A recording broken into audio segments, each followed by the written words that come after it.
Hola, muy buenas, ¿cómo ¿Qué está? tal? ¿Cómo está usted? Bien, gracias. Like the 70s, there was a very small community of Colombians. I think in general, there was very small communities of all countries. So everybody really went into the areas where you could find your food, you know, your bakeries and your bread and whatever. Today, Jackson Heights is very different. We have bigger ethnic communities, you know, and it feels like home.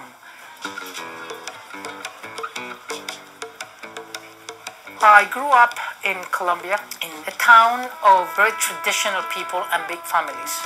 At that time, women were really tailored to get married or go to a convent. I can't believe that I'm still saying that, but that's the truth. That at the time, what we were really tailored to do. Education was not that important for women. Just learn how to cook and take care of your house. I just thought that that was so unfair. And things went bad from there on. A lot of confrontations with my mother, a lot of confrontation with friends in school. The very next thing was to send me away somewhere. And I said, hey, New York, why not?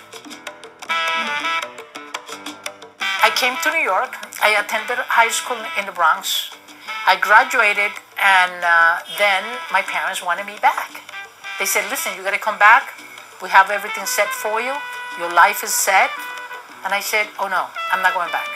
So my aunt, who I was living with, she was paying for the room for me. She bought me the ticket, and as soon as she left, I packed my stuff, went to the travel agency, sold the ticket, and I took off. But then I ran out of money, and I couldn't find work.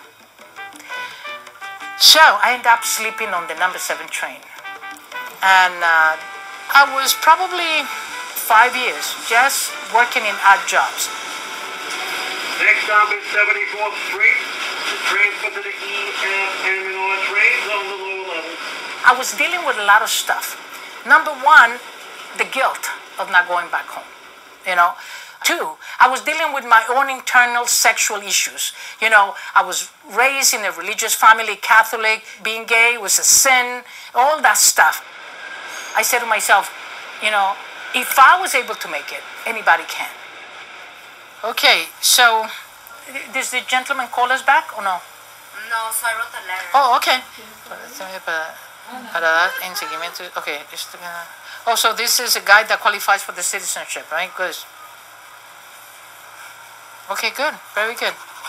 Somehow I took care of my immigration situation, and I said, what kind of a job can I get that I get to practice English and that I learn to know New York City? And I said, I'll become a cab driver. And that's what I did. I became a cab driver. I drove a yellow cab for 10 years. It was the most incredible experience. It was just like discovering Central Park for the first time. It's like, oh my God, they had a park in the middle of Manhattan. That's how clueless I was. Then I wanted a more kind of stable job. So I was able to get to work for the post office. I used to think that driving a yellow cab was hard. Working in the post office was harder. Anyway, so while I was in the post office, I became a shop steward, represented the mail handlers, you know, representing their rights, etc. But I really want to go back to school. I said, that's the one thing that I want. So I went to CUNY School of Law. And before I graduated, I said, what am I going to do? You know, I am going to be like 50. I'm a woman. I'm Latina. I am gay. Who's going to give me work? You know? So I started thinking about coming back to my community to teach people, to share with the immigrant community that information of what do you do if you get a 72-hour notice that you're going to get evicted? If your husband is hitting you, what do you do? That very basic information that many people don't have. Hicimos los papeles por violencia doméstica. Me alegro de que hayamos logrado conseguir esto y entonces ahora tenemos que seguir los pasos para poder tramitar los papeles y puedas gozar de todos los beneficios y de todas las obligaciones que tienes aquí en este país. I started up in 1999. 2001, we had seen over 1,700 families. That was amazing. A every week I go out and make presentations. Last night at the Lesbian Gay Democratic Club, I had a presentation about immigration and the dangers that some of them face when they are in other countries. That's part of what I do. Hi, babe. Hey, hi. How are you? You have any patients right now? No, now. I'm expecting 2 new patients in the afternoon. My wife is an acupuncturist, and she has her store next to my office. And it makes my life so much easier.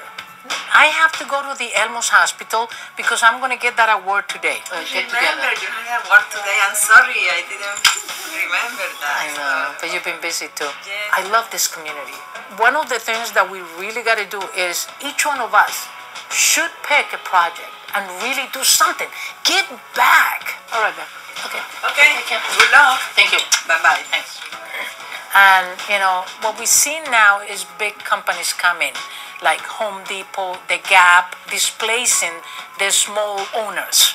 And that's problematic because a lot of our people, they have little businesses. And I'm concentrating these days really in women and business because I believe that a small business is the fertile ground for people to grow.